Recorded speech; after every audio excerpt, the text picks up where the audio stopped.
அப்ப பூர்வ வாசனைகள்லாம் என்ன அப்படி அதை பத்தி கேட்க ஆரம்பிக்கிறாரு. இப்ப சொல்றாரு, நீ இன்னைக்கு ஒரு செயல் செய்யற. இப்ப ஃபார் எக்ஸாம்பிள் நம்மளே காலையில எந்திரிக்கிறோம். இன்னைக்கு என்ன சமைக்கலாம்? காலையில இட்லி சமைக்கலாமா, தோசை செய்யலாமா, இல்ல இன்னைக்கு மத்தியானம் என்ன செய்யலாம்னு நினைக்கிறோம். இப்ப அந்த ஒரு செயலை செய்யறோம். இந்த ஒரு செயலை செய்வதற்கு உங்களை எது உந்து செய்து? ஒரு முடிவு. காலைல எந்திரிச்ச உடனே நீங்க டைரக்டா எந்திரிச்ச உடனே போய் செயலை செய்யல.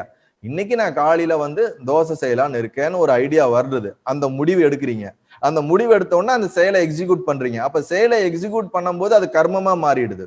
ஆனா அந்த கர்மமா மாறுறதுக்கு முன்னாடி அந்த செயல் என்னவா இருக்குது? ஒரு விதை வெளியே வெட்டு ஒரு மரமா ஆகிறதுக்கு முன்னாடி விதைக்குள்ள ஒரு வீரியம் இருக்கிற மாதிரி அந்த செயல் வெளிப்படுவதற்கு முன்னாடி நம் மனதிலே ஒரு எண்ணமாகவும் அது ஒரு சங்கல்பமாகவும் ஒரு முடிவாகவும் இருக்குது. சாரி, இந்த முடிவு எடுப்பதற்கு இன்னைக்கு கரெக்டா தோசை தான் சுடலான்னு நம்மள புஷ் பண்ணுது இல்ல? நம்ம என்னன்னே தெரியாம நம்ம இப்படி யோசிக்கிறோம்ல. அந்த யோசிக்க வைக்கக்கூடிய அந்த ஒரு முடிவு எடுக்கக்கூடிய சங்கல்பம் எடுப்பதற்கு உங்களுக்கு உந்து சக்தியாக பின்னாடி இருப்பதுதான் வாசனை அப்படின்னு அவர் சொல்றாரு. வாசனைகள் இருக்குது ராமா. நம்மளுடைய அந்த வாசனைகளை தான் விதி என்று சொல்கின்றோம். அந்த வாசனைகளைத்தான் தெய்வம் என்று சொல்கின்றோம்.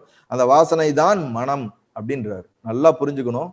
எவ்வளவு ஒரு டெக்னிக்கலா சயின்டிபிக்கலா அவர் எக்ஸ்பிளைன் பண்றாருன்னு. உன் மனதுலதான் அந்த வாசனை இருக்குது. ஏன்னா மனதுலதான் ஒரு எண்ணம் உருவாகுது. அந்த எண்ணம் உருவாக்கி தான் நம்ம செயலை ஏற்படுத்துறோம். அந்த மனதுல அந்த எண்ணத்தை உருவாக்குறது எதுன்னா நம்மளுடைய ஏற்கனவே செய்த பூர்வ ஜென்ம விதிகள்னு சொல்றோம். அது கர்மம்னு வச்சுக்கலாம், வாசனைன்னு வச்சுக்கலாம். அப்ப அது நமக்குள்ள எப்படி இருக்குது?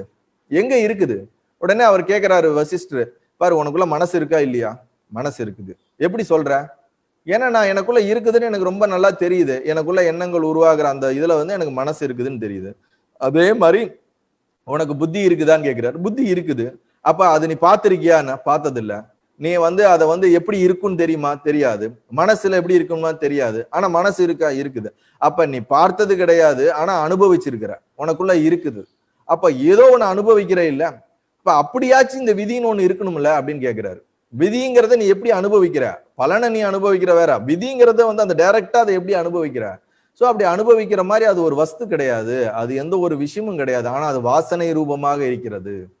ஃபார் எக்ஸாம்பிள் ஒரு சந்தனக்கட்டையை சொல்றார். சந்தனக்கட்டை இருக்குது. அந்த சந்தனக்கட்டையில இருந்து சந்தன ஸ்மெல் அந்த ஏரியாவுக்கு சுத்தி ஃபுல்லா அடிக்கும். கரெக்டா இல்லையா? ஆனா அதுல அந்த ஸ்மெல் உள்ள இருக்குங்கிறது எங்க நீங்க சொல்ல முடியும்? ஆனா இந்த ஸ்மெல்ல வச்சே நம்ம இது சந்தனக்கட்டை, அது அந்த அளவுக்கு மனம் இருக்குதுன்னு நம்ம சொல்லிடுறோம்ல. அப்ப நம்மை ஒரு செயல் செய்வதற்கு நமக்குள்ளே இருந்து எங்கே இருக்கிறது, எப்படி இருக்கிறது, எந்த மாதிரி இருக்குதுன்னு தெரியாமல் நம்மை உந்தக்கூடிய அந்த சக்திக்குத்தான் கர்மா என்று சொல்லப்படுகிறது, விதி என்று சொல்லப்படுகிறது.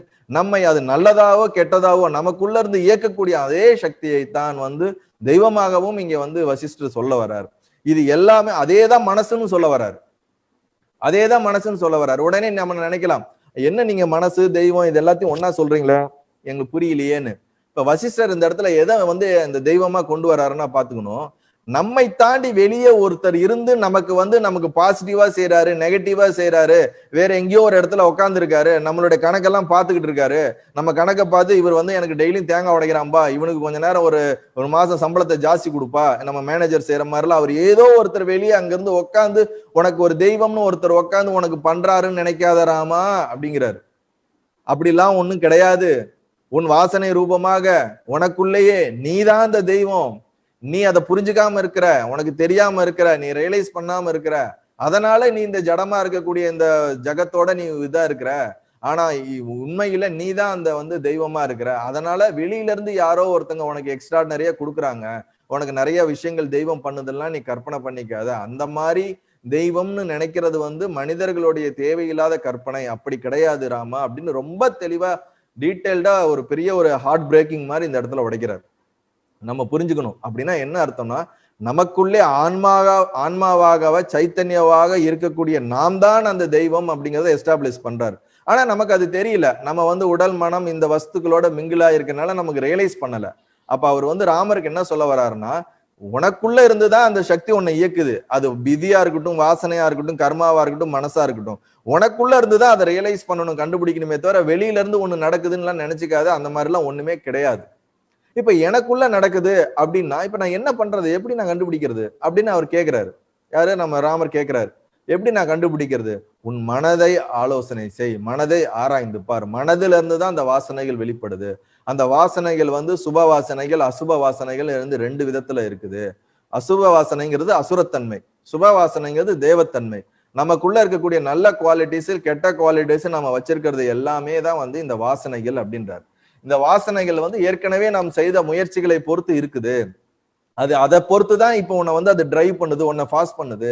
நீ இப்ப நிறைய சுபவாசனைகளை சேர்த்துக்கோ, இப்ப நிறைய நல்ல விஷயங்களை சேர்த்துக்கிட்டேன்னா இந்த சுபவாசனைகள் அது அதிகமாக அதிகமாக நேச்சுரலா அசுரத்தன்மை குறைஞ்சிரும்.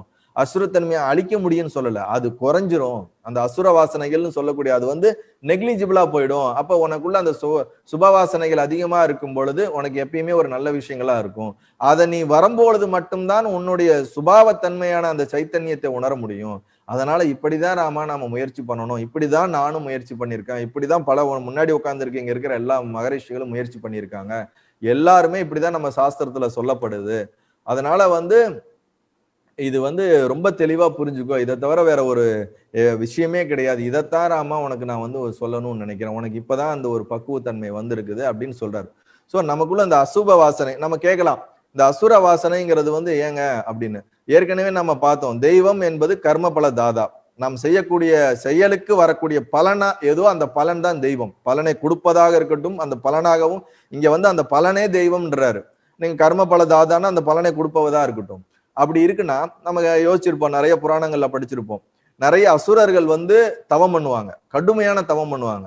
இப்ப பஸ்மாசுரன் இந்த மாதிரி பல அசுரர்கள்லாம் பண்ணி சிவன் இருந்தோ நாராயணன் இருந்தோ பல வரங்களை வாங்கிட்டு நாளைக்கு அவங்களுக்கு எகென்ஸ்டாவே என்ன பண்ணிடுறாங்கன்னு கேள்விப்பட்டிருப்போம். திருப்பியும் அவங்க வந்து அவரு சம்ஹாரம் பண்ற மாதிரி கேள்விப்பட்டிருப்போம். இப்ப நீங்க அந்த விஷயத்தை அப்படியே நமக்குள்ள நடக்கிற மாதிரி இங்க நீங்க கம்பேர் பண்ணீங்கன்னா உங்களுக்கு புரியும். இதுதான் அதோட தாற்பயம். நமக்குள்ள இருக்கக்கூடிய அசுப வாசனைகள்னு சொல்லக்கூடிய அசுர வாசனைகள் அதிகமா இருக்கும் பொழுது அந்த செயல்களில் நாம் அதிகம் ஈடுபடுவோம், கர்மத்தை செய்வோம். அசுர மாதிரி அந்த என்னது உலகளாவிய விஷயங்கள், தவறான விஷயங்கள் தொடர்ந்து அந்த செயல்களை செய்தோம்னா அந்த செயல்களுக்கும் பலன் வரும். புரியுதா இல்லைங்களா? அப்ப இறைவன்கிறது வந்து இங்க என்ன சொல்றாங்க, கர்ம பல தாதா. அப்ப அந்த அசுர செயல் செய்தோம்னா அந்த செயலுக்கு வர பலன். அப்ப ஒரு அசுரன் வந்து ஒரு தவம் பண்ணி அவன் ஒரு பவரை வாங்குறான்னா அப்ப அவன் செய்கிற செயல், அப்ப அவன் அசுரனா இருந்தாலும் தேவனா இருந்தா அங்கெல்லாம் அவங்க கன்சிடரேஷனே கிடையாது இறைவன்ட்ட. நீ செயல் செய்யறியா அந்த செயலுக்கு பலன். தெய்வம் வந்து நீ என்ன செயல் செய்யற, நீ இப்ப என்ன நினைச்சு தவம் பண்றனால கொடுக்குறேன், நாளைக்கு அதையே அவம் பண்ற, அவம்னா என்னது தப்பா பண்றியா, அப்ப அதுக்கு நீ நெகட்டிவா வாங்கிக்கோ. பாசிட்டிவா பண்ண பாசிட்டிவ் வாங்கிக்கோ, நெகட்டிவா பண்ண நெகட்டிவா வாங்கிக்கோ. நீ வந்து உனக்குள்ள அசுரத்தன்மை இருக்கா தெய்வத்தன்மை இருக்காலாம் முன்னாடி எல்லாம் நான் ஆலோசனை பண்ண மாட்டேன். நீ செயல் பண்ணேன்னா செயலுக்கு பலன்.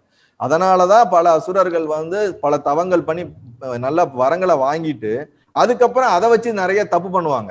அப்ப அவங்க நெகட்டிவான ஒர்க் பண்ணும்போது அதனால வரக்கூடிய பலனை திருப்பி அவங்க அனுபவிச்சு அவங்க இறக்க வேண்டிய சூழ்நிலையோ வதம் பண்ண வேண்டிய சூழ்நிலையோ நம்மளுடைய புராணங்கள்ல பல இடங்கள்ல சொல்லப்படுது.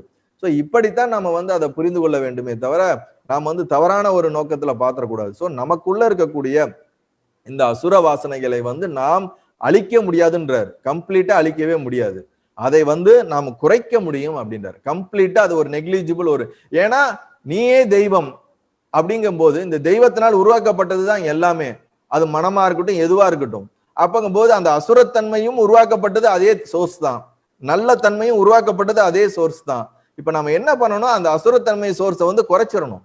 நீங்க பகவத்கீதையில கூட கிருஷ்ணர் சொல்லுவாரு, நான் ரொம்ப அழகா வந்து அந்த விஸ்வரூப தரிசனத்துல எல்லாம் சொன்னேன், எல்லாமே எனக்குள்ளே செல்கிறது, நானே வந்து ஒவ்வொரு வாட்டியும் நான் அவதாரம் எடுத்து நான் இந்த தர்மத்தை நிலைநாட்டுகிறேன், அதர்மத்தை அழிக்கிறேன் என்று சொல்லவில்லை, அதர்மத்தை வந்து ஒதுக்குகிறேன் என்றுதான் சொல்லுவார். இல்ல கம்ப்ளீட்டா அந்த அசுரர்களை வந்து நான் அழிக்கிறேன்னு எங்கேயுமே சொல்ல மாட்டார்.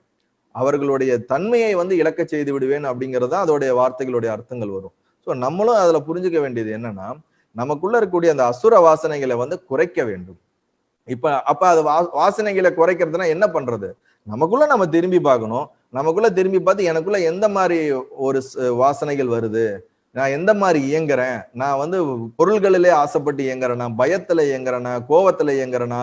இப்ப கோபம், காமம், பொறாமை, கவலை, ஈகோ, அப்புறமேட்டு வந்து ஒரு வெறுப்பு, குரோதம், இதெல்லாம் வந்து ஒரு நெகட்டிவான வாசனைகள்னு வச்சுக்கலாம். அன்பு, கருணை, அப்புறமேட்டு எதிர்பார்ப்பு இல்லாமல் வாழ்வது, எப்பொழுதும் ஒரு இறை உணர்வோடையே அந்த ஒரு பாசிட்டிவா இருப்பது, இதெல்லாம் வந்து ஒரு நல்ல வாசனைகள். அப்ப நம்மளுடைய செயல்கள் அதற்குண்டான பலன் வருவது இந்த அசுர வாசனைகள் இல்லாமல் நம்ம சுப வாசனைகளை நோக்கி இருக்க வேண்டும் என்பதுதான் முக்கியம்.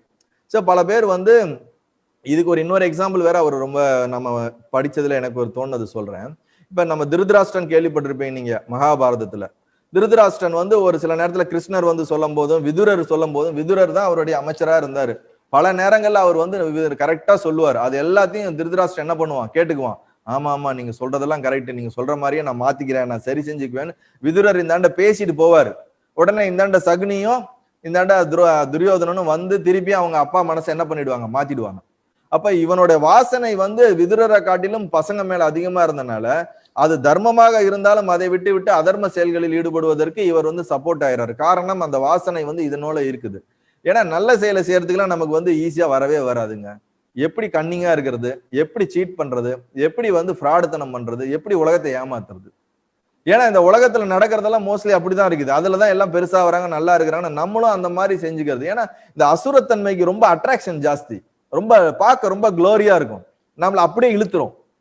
ஒரு டிவி ஒரு சீரியலா இருக்கட்டும், ஒரு ஏதோ ஒரு விஷயங்கள் பாத்தீங்கன்னு வச்சுங்க, அது வந்து நம்மளை வந்து அப்படியே வந்து அப்சர்வ் பண்ணி நம்மளை வந்து அப்படியே ஃபாலோ பண்ணிடும். ஸோ அந்த நெகட்டிவான விஷயத்துக்கு அவ்வளவு பவர் ஜாஸ்தி. அதனாலதான் அசுரர்கள்ட்ட பல தடவை தேவர்கள் அடி வாங்கிட்டு ஓடிடுறாங்க.